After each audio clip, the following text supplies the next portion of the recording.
જોડિયાની ઊંડ નદી વિસ્તારમાં ગામની વિરાસત તરીકે બિનઉપયોગી પાણી વચ્ચે કૂવાનું અસ્તિત્વ। કઈ શતાબ્દી પહેલાં આપણા પૂર્વજો પાણી મેળવવા માટે દૂર દૂર ભટકીને માતા બહેનો વાવ અને કૂવાઓમાં મીઠું પાણી ઘરે લઈ આવતા હતા। તે વખતમાં ગામ લોકો માટે એ પાણી એક ગંભીર સમસ્યા હતી।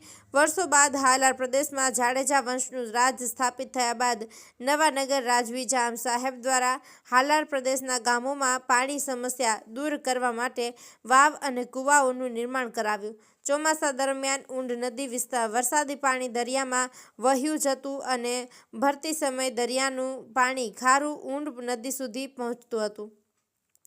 રાજવી જામ સાહેબે જોડિયા ગામની પાણી સંકટ દૂર કરવા માટે મસાણિયા નામનું ચેકડેમનું નિર્માણ કરાવ્યું। તે ઉપરાંત ઊંડ નદીના ચેકડેમ વિસ્તારમાં અંદર ભાગમાં 5 અને ચેકડેમના બહારી વિસ્તારમાં 3 જેટલા કૂવાઓ બંધાવી આપ્યા હતા। મસાણિયા ચેકડેમથી ગામ લોકોને 2 ફાયદાઓ થયા। દરિયાનું પાણી ખારું પાણી નદીમાં જતા અટક્યું અને નદીમાં વરસાદી પાણીના સંગ્રહથી કૂવાઓના તળો મીઠા પાણીથી નવનીત થતા ઉનાળાના દિવસોમાં ગામ લોકો પાણીની સમસ્યાથી દૂર થયા। આજની તારીખમાં મસાણિયા ચેકડેમમાં 5 કૂવાઓમાંથી 2 કૂવાઓ ગામની વિરાસત તરીકે પૂર્વના સમયનું પાણી સમસ્યા દૂર થઈ તે યાદ અપાવવા માટે જોડિયાના નવા પેઢીઓ માટે ઇતિહાસ સાબિત થશે।